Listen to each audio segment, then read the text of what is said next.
Another day, another car review here on B Cars Garage. So if you haven't really noticed, kind of do a little bit of everything. Do some car reviews, some fixing new cars, some fixing old cars, some bad luck with new cars. Kind of a one-stop shop, let's call it. But today we are reviewing the beautiful 2024 Hyundai Tucson Hybrid. And I really wasn't excited about this car, but after spending a little bit of time in it, let me tell you why it's not garbage. Now, it's motivated by a 226 horsepower, 1.6 liter inline four plus the electric backup, fetching a 0 to 60 in a claimed 7.1 seconds, which is reasonable for this class. You can step up to the hybrid plug-in version of this car, and that'll up the horsepower from 226 to 261, which definitely there's going to be some seat of the pants feel there. This car is rated at 38 miles per gallon highway and city, and I can tell you after spending a little bit of time in it, it's getting all that and then some.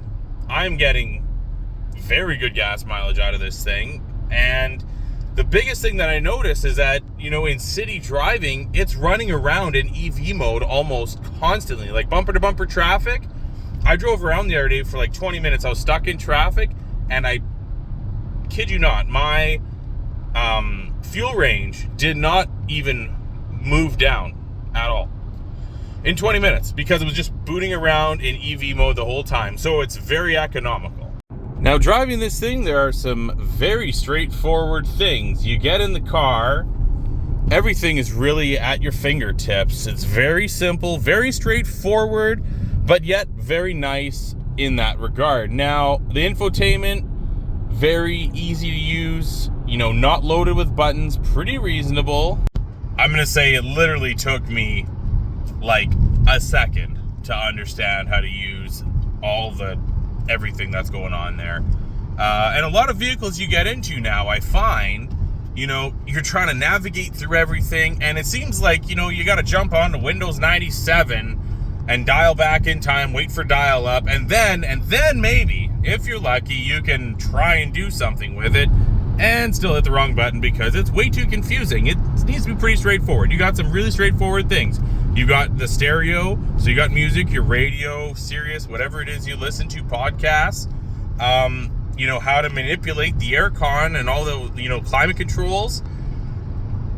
And that's really about it. You know, there are a million other little things, obviously power, windows, locks, mirrors, you know, sunroof, all that, but not in the center console. And it has a very simple yet sleek design inside. At first I hated it, but I've kind of come around now because it seems very straightforward. But the more I look at it, the more I like it. And we've got pretty reasonable materials. It's not all plastic. There's some fabric, obviously there's some leather.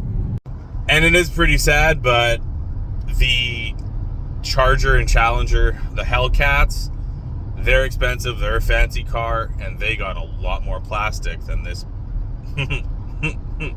car that's basically less than half of that in comparison any day of the week, which is pretty sad. One thing I find absolutely handy, the turn signals put in cameras on each side, and you know what? I never knew how bad I needed that in my life. And there is all kinds of room in here for a small vehicle. I have been in the last generation Tucson, a 2017, and the front seat room feels very comparable, but the rear seat leg room, night and day difference. There is way more room in that second row compared to the last design. And I believe, you know, the SUV is obviously larger, so I guess that's a given. Now, some pretty straightforward things that I don't like about this car, starting with that.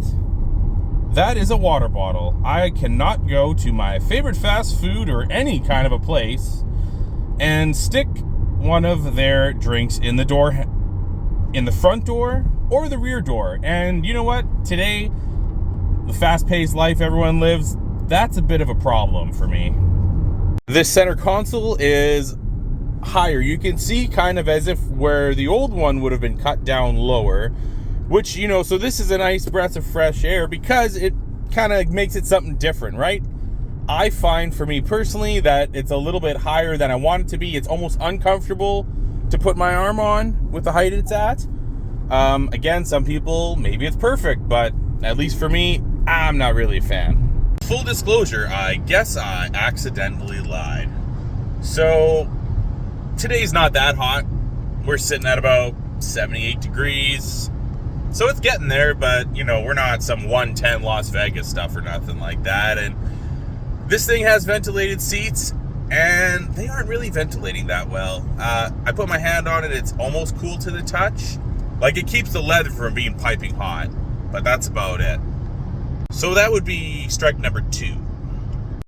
You also have different drive modes, Sport, Smart, and Eco, every time the gauge cluster changes, which is pretty neat. I am a fan of that.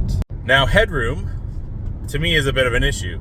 I am not a tall guy, per se. Some people maybe would like to be 5'10", but I don't think that's very tall these days. And I find the headroom it's kind of cramped. You know, even just a little bit more would be nice, like just an inch. And last but not least, this thing is an absolute looker. Now, I've been basically trying to find reasons to hate this car, and I can tell you without a doubt, this is one of the first times I've driven a newer vehicle where there isn't really a bunch of things that stand out that I don't like. The only exception, I would say, is the cup holder situation with this car. That's pretty pathetic. You got 2 in the front. The door ones are all basically useless. So that's probably going to be an issue for, I don't know, everybody. So you might want to think about that one. But if you put that aside, this might be one of the best bang for the buck family haulers that you can find.